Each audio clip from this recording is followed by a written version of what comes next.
Either we are there or not, ITSP Magazine still gets the best stories.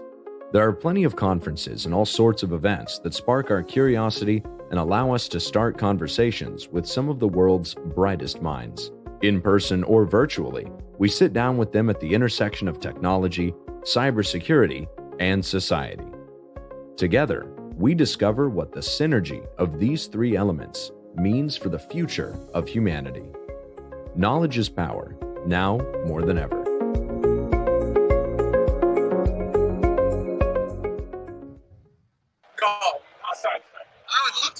Hey, come on now. Pay attention. Pay attention. Don't get We're live. distracted. We're live. There's people watching. It's like you haven't had any coffee or anything. Sorry, too many temptations around. I'm gonna start with this. Oh, I didn't have mine handy. Wait. We have a special black hat ones. Not sure how much you can see of that, but they're pretty cool. Yeah, ones. I can see it. It's pretty cool. Very nice. And it's Very really good. What happens in Vegas would be shared because it's what we do. Nice. Yeah, it's the community. You're sharing. Just be careful. Exactly. Be careful. Right. So what's going Try on? not to share the germs. Yeah, well, That's right. it's massive here. It's really massive. We have never. I mean, it's probably 30,000 or something like this attendees. They just ended up the conference from Krebs. You know Chris Krebs. Oh yeah. Yep. Yeah. So now everybody is invading the exhibitor area. And honestly, it looks like it's going to be a very, very great show again. I mean, Black Hat is really the golden standard. Honestly, quite, we didn't quite a expect number. this. We didn't expect this many people to start with, because the second the door opened, everyone just started like getting in, and we all of a sudden started having people at the booth, and I can see it happening for other people as well. So we hope it's going to be a great event. We're feeling the vibe. It's great. We brought our stuffed alpacas as well. So cool things that's there. cute. I think one of my dogs wants that, but I couldn't assure in what condition it's going to come back. So No. Safety rules applies. You're not allowed to eat those stuff, right? It's written on it. It's true. That's It's right. true. It's I true. don't know if dogs have to follow those rules or not. Yeah. So what? Tell us about your journey to Vegas. Oh yeah, we had a road trip going from Denver to Vegas. We saw like 5 iconic landmarks in the U.S. We started at Denver just to switch to Durango, and from Durango we went through Mesa Verde, Antelope Canyon, Monument Valley, Antelope Canyon, Zion, Bryce. This is just so beautiful. It's absolutely massively impressive. We wanted to have this time in between the founders to kind of think about our journey 2 years in, and how the company is doing. It's doing well, but what we should make even better to grow one step higher. Were you inspired by any of the? I know it is massive, right? And even my own experiences there, you just get an energy from, like the Grand Canyon or Zion. The energy from those things can be very inspiring. Yeah, you get humbled. Honestly, you get humbled by nature already in the first place. And then we thought to ourselves, when you're in the horseshoe band, you look at it, either you do a serious LinkedIn post, like, sometimes it's like convoluted, but that's fine in the end, or you do a LinkedIn sheet post, and you're like, sometimes I think to myself, we should U-turn just to get in the right direction, But whatever, it's nevertheless very inspiring. And we wanted to share things with the team, later on, how we would see from a macro perspective, because this is what the landscape is like. It gives you a macro overview of what Earth is like, So it helps you keep distance to the problem and just see the bigger picture. Yep. And then you get to Vegas. Did you get there at night or during the day when you approached the city? Was it night or a day? We did it during the day, actually in the middle of the day, right? We wanted to take some time to rest before all the fun starts in Vegas. But we try to be kind on ourselves, to be honest, not to overdo it before the event, keeping most of the energy for now and then celebrating later on. But Vegas is full of temptations. Yeah, well, it's also weird because you come from the desert. I usually drive from LA, right? So it's like desert, and then all of a sudden you see all this majestic, crazy world. You're like, what the hell is this doing here, right? But look, the energy is great. We already had some live stream yesterday. We talked to a bunch of people, and yeah, everybody's excited to be there. And I am sad not to be there, but I've done it before. So what's the vibe? I mean, apart from people excited to be there, I mean, did you already start having some conversation? What is people expecting on the floor? Yeah, so I'm thinking right now what we see is a lot of people are looking for solutions. Like we can tell like really there's a tension in the market. People are really trying to solve problems. And we saw a lot of exhibitors pivoting really to the what we saw. Let's get straight to the goal. What we saw as a pain point. So it's very pragmatic. I would call it pragmatic. There's a pivot toward a very pragmatic approach of cybersecurity. And also what I see is like nobody is claiming anymore to do everything, right? Everybody is specialized in something, because we know that cybersecurity is a complex problem, not a complicated one. It's not something you solve on your own. Something you solve as a team or as a group of software. And I think like client understood that there's no silver bullet. You have to protect your exposed assets. You have to protect your endpoints. You have to protect your network stack and so on, your cloud infrastructure. And those are probably different products. And they're fine with this. And so everybody starts to be a bit less saying, but more qualitative, I would say. Yeah, and Andrea, I don't know if you've had. Oh, go ahead, please. Yep. Sorry, and based on what you said, I also feel like people are more open to collaborative approach than they were before, because we all started with this idea of being very close, not sharing anything. And now as we start to kind of preach for this idea, we start to talk to a lot of people, and everyone's super interested in it. And they're like, okay, we're aware that everything else failed in the past, that these things didn't work, and we want to try something else. So they're very interested. The feedback so far has been very positive. So yeah, just spreading this idea about the collaborative security has been super successful thus far. Yeah, that's it. And there are a lot of time when I'm pitching, I'm using these ways of firewalls, comparison, because it's a multiplayer firewall somewhat. And people are like, after 2 lines of pitch, are like, yeah, obviously, why didn't it exist before? Like, well, we're not ready for that. I don't know, the world was not ready, or the idea was just around, but not right yet. But then when you explain the logic behind, they are like, yeah, obviously, how can we win against an army alone, And I'm wondering if, and it's funny, Andrea, you answered the question that I didn't ask you. That's how I good can she read your is. mind. I know. That's amazing. That's amazing. So the follow-on, you probably already have the answer in your head, is kind of what the questions that you're hearing. Are people looking for specific things, or are they more open in terms of, here's the business problem we're trying to solve, how can you help achieve that? Or what's kind of the conversation sound like? Well, it really depends. I mean, obviously people are always going to be very problem driven. So they're like, okay, I'm trying to solve this, but as they're also very knowledgeable, they already have an idea, they're already working on it. So it's not like they're starting from the zero, right? We're just yet another layer, right, that you add, and we have a different approach. And I think it's the approach thing that kind of triggers something for them. They're like, I've been doing a lot of things, and yes, yet nothing was perfect. What are the new things I should do and like to solve this exact problem? So now, depending on where we stand and what we can do, we try to help them on that one. But let's say everyone came really well prepared, I have to admit. So they did the research. Some people already researched different companies, including ours. So they came ready with different questions on like how they can take it further, how they can test it out. But yeah, very good vibe overall. Actually, I agree.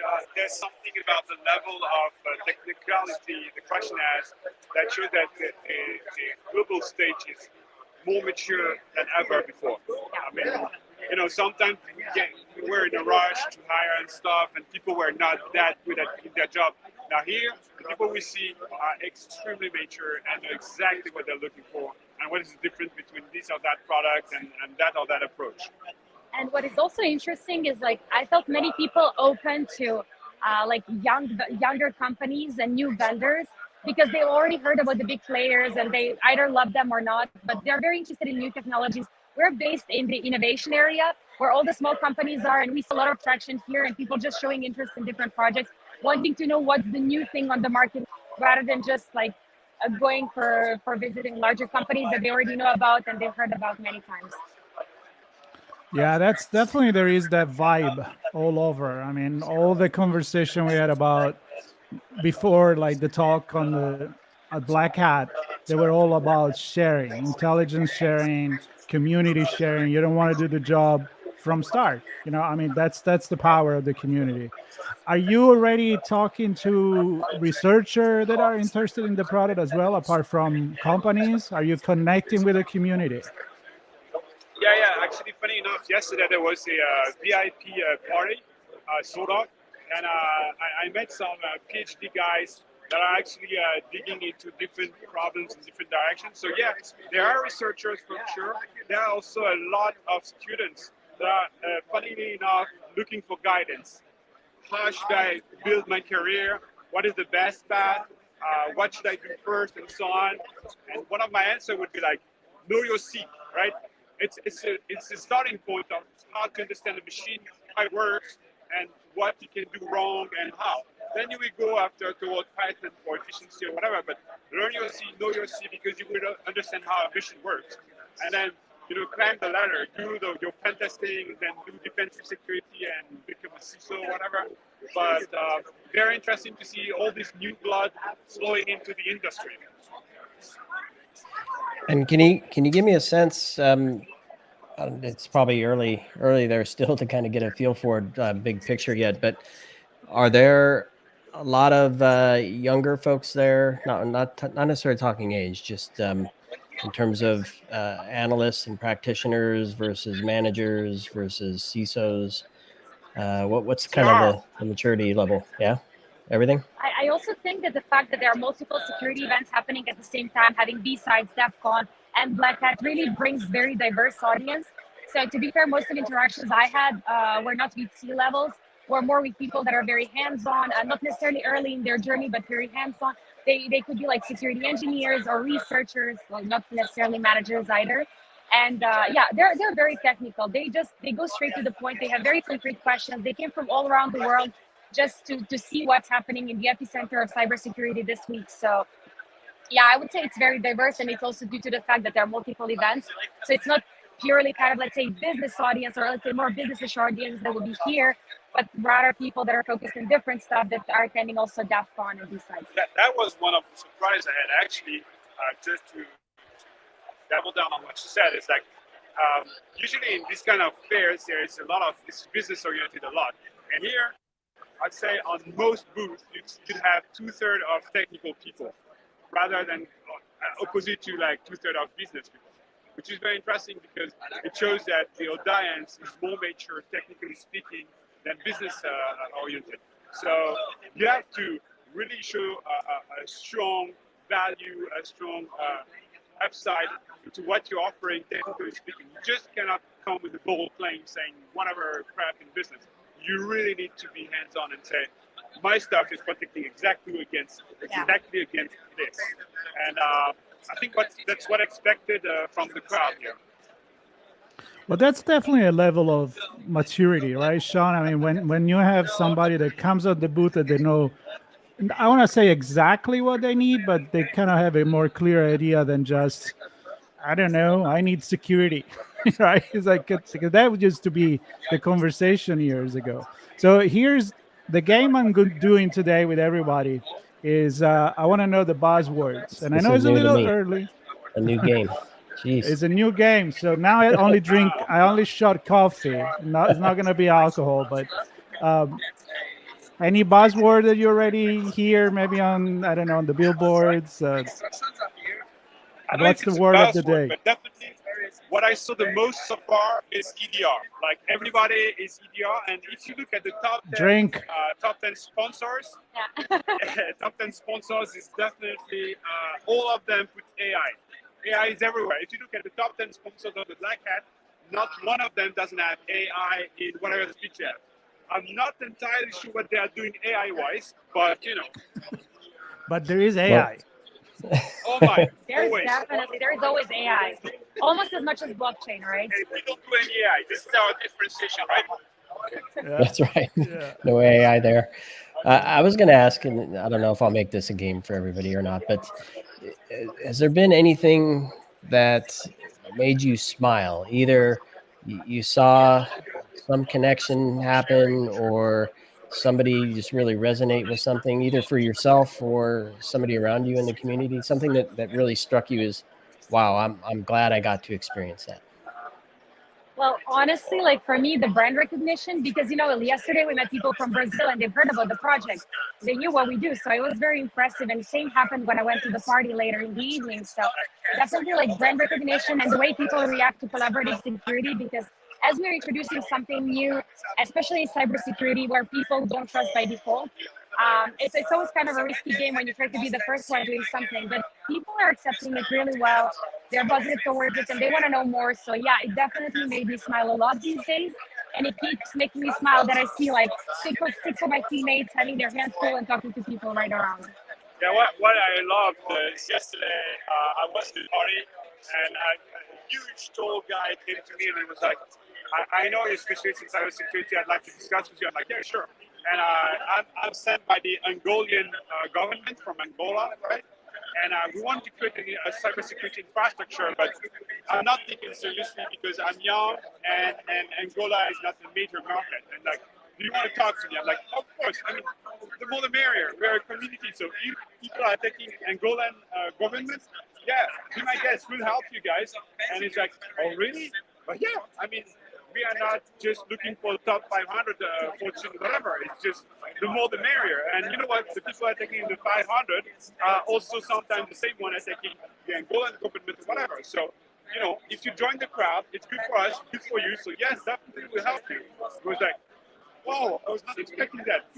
Man, it's fine. I mean, you're representing a country here. Even if it's an African country, it's a country. So everybody is up to cybersecurity in its own country, right? I love that story because I mean that's the beauty of what you do. It doesn't matter the size you are, the maturity level of your program, how much budget you have. Your contributions to the crowd help the crowd, and the crowd then help you equally across the board. And I think it's tremendous. So I love that story. Yeah, and I know. Think about this mindset of these people that they have to doubt if they are important enough to be secure. What the hell is Yeah, it's that, crazy. right? It's not a number. It's not how big is your budget. It's not how big is your wallet. This again comes down to the community. Everybody should contribute. So I love that story. Great. Yeah, I understand totally that like super major players, they have to only focus on large companies to be profitable with their investment on the sales team and marketing team. The beauty of the crowd approach is that we don't care how big you are. If you are someone that is collecting something we don't have already, you're more precious than the 500 because what we want is to see everything. Not just what's attacking the big one. What's attacking the big one, we already see somebody. But what's attacking the small one is as interesting, And sometimes we see that preliminary attacks, are starting on smaller targets, and train and rehearse and stuff before hitting larger targets. So sometimes it's just like the quakes, You have a little quake in Angola, and it's going to hit, I don't know, Germany big time. So, yeah, everybody's important. Everybody's welcome. So I have to ask you, it's early days, early time there. You have a decent road ahead of you after the road you took to get to Vegas. What's on the radar? What's on the agenda for the next few days? Well, we have 2 days in Vegas. So basically, the core of Black Hat is going to be 14 hours. Those 14 hours, we have to be at maximum performance, start capacity and peak capacity. And after, we're going to relax a bit. We've seen stuff like digging the ground with caterpillars and excavators, shooting range, stuff like that, parties here and there, going to Cirque du Soleil and Sika because it's a beautiful spectacle, seeing Shin Lim because it's probably the best magician in the world, enjoying a bit Vegas, having a tour to Grand Canyon, and, heading back to home. That I just I've heard about the digging place. Yeah, I just saw Kai again in my head. I actually was lucky enough to see it. You're really gonna love this show. So I want to close these with maybe Andrea. Just make a call to action for people to come to the booth and visit you and talk to you where you are, and it's up to you. Close this show for us. Well, first, thanks for everyone who has been here, who's been watching us. You can find us in the Innovation City, booth 55. If you're in doubt which booth is number 55, just look for the staffed alpacas. You're not going to miss them. We're all here. The entire team is here. Founders and everyone else, more than happy to tell you about what we do and how we can help you. And look, it's not the time to come because we are crowded right now. But if ever there is a break, we'll be happy to see you guys. Perfect. Sounds very good. Perfect. All right, guys. Well, Here you go. go for the alpaca and stay for the conversation, and be part of the crowd. That's the call to action. Exactly. And That's a call to action. Join the crowd. Join the crowd, and we're thrilled to have this time with you. And congratulations on your journey there safely, and to a good few days there in Vegas and at Black Hat. And everybody watching, there'll be links in the notes for how to connect with Andrea and Philippe and the CrowdSec team. And stay tuned for more here on ITSP Magazine as we continue to cover Black Hat and DEF CON. Really appreciate it, guys. We're Bye-bye. back to back. Everybody back to work. See That's ya. right. It was great. Great chatting. Bye-bye. Bye. Bye.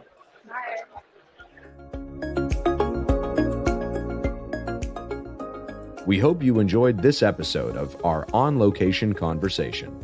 If you learned something new and this podcast made you think, then share ITSPmagazine.com with your friends, family, and colleagues.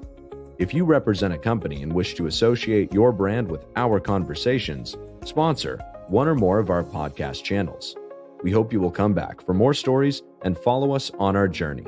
You can always find us at the intersection of technology, cybersecurity, and society.